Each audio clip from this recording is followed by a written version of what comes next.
भारत का civil services इम्तिहान ये सिर्फ कोई इम्तिहान नहीं है, बल्कि एक ऐसी चोटी है जिसे हर साल लाखों उम्मीदवार सर करने की कोशिश करते हैं।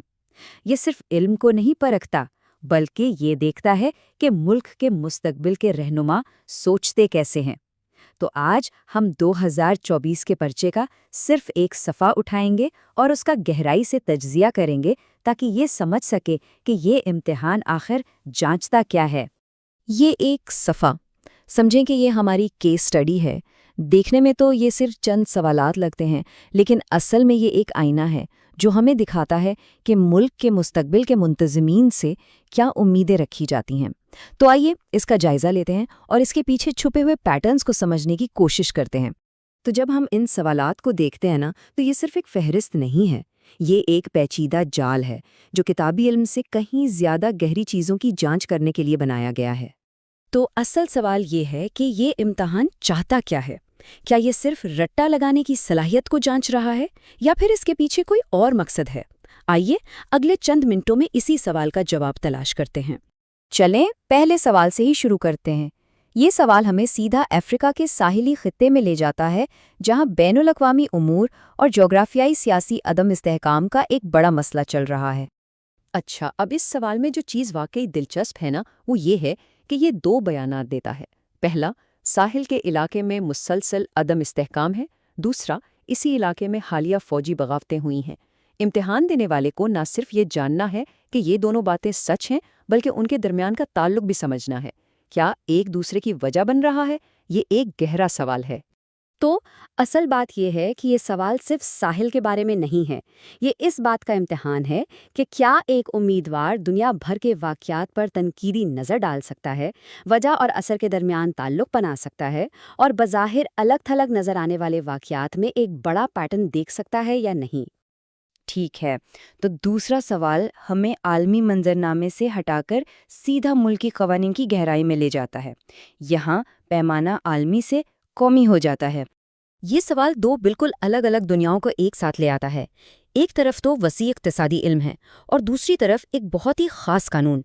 इसमें कामयाब होने के लिए उम्मीदवार के पास वसी इल्म भी होना चाहिए और तफसीलात पर गहरी नज़र भी। दोनों चीज़ें लाजमी हैं।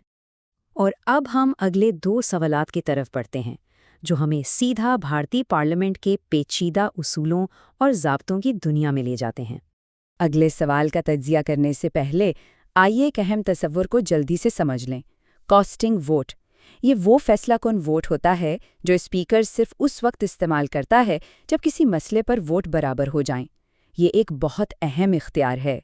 सवाल नंबर 3 स्पीकर के वोट डालने के हक़ के बारे में है। ये सवाल उम्मीदवार को आईनी क़वानीन की एक भूल भुलैया में डाल देता है। इससे ना सिर्फ ये जानना होता है कि स्पीकर आम तौर पर कब वोट देता है, बल्कि ये भी कि जब उसे हटाने की करारदाद ज़ेरे गौर हो तो असूल कैसे बदल जाते हैं। हर ऑप्शन एक जाल की तरह है, और इसमें सिर्फ वही कामयाब हो सकता है जो क़वानीन को बिल्कुल ठीक ठीक जानता हो। और ये हमें सीधा हमारे अगले ज़ाब्ता जाती सवाल की तरफ ले जाता है। स्पीकर के वोट के हुकूक को समझने के बाद अब हम कानून साजी के अमल की एक और पेचीदगी का जायज़ा लेंगे, यानी एक बिल आखिर ख़त्म कब होता है। सवाल नंबर 4 एक और ज़ाब्ता जाती पहेली है। एक बिल कब ख़त्म होता है? ये स्लाइड उसे आसान मराहल में दिखा रही है। एक बिल जो लोकसभा में शुरू होता है वो अक्सर ख़त्म हो जाता है, लेकिन इसमें भी कुछ ख़ास सूरतें हैं। सही जवाब देने के लिए इन तमाम बारीकियों को जानना बेहद ज़रूरी है। तो इन सवालात के हमारे तज्जिए से हमने क्या सीखा?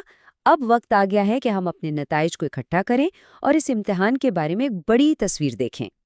ये बात अब बिल्कुल साफ है कि ये इम्तिहान सिर्फ याददाश्त का खेल नहीं है। इसे इस तरह डिज़ाइन किया गया है कि ये उन उम्मीदवारों को फ़िल्टर कर सके जो तज्ज़ियाती तौर पर सोच सकते हैं, आईनी बारीकियों को समझते हैं, आंतकी तौर पर नतीजा निकाल सकते हैं। ये याददाश्त से कहीं ज़्यादा ज़हनी लचक का इम्तिहान है। ये जुमला इस पूरे तज्ज़िये का निचोड़ है। यूपीएससी का इम्तिहान सिर्फ मालूमात की जांच नहीं करता, ये सोच के अमल की जांच करता है। ये इस बात को परखता है कि एक उम्मीदवार दबाव में मालूमात को कैसे प्रोसेस, तज्जिया और फिर लागू करता है। और ये सब हमें एक आखिरी और बहुत गहरे सवाल पर छोड़ देता है। जब किसी मुल्क की आला तरीन ब्यूरोक्रेसी का इंतखाब इन खास सलाहियतों की बुनियाद पर किया जाता है, تو اس کا حکمرانی اور قیادت پر کیا اثر پڑتا ہے؟ یہ ایک ایسا سوال ہے جو اس امتحان کے نتائج سے کہیں زیادہ گہرا ہے۔